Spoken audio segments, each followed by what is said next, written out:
जाओगी।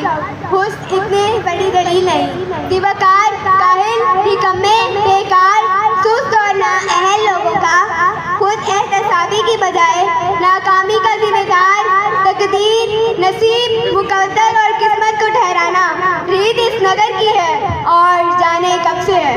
उस तरफ से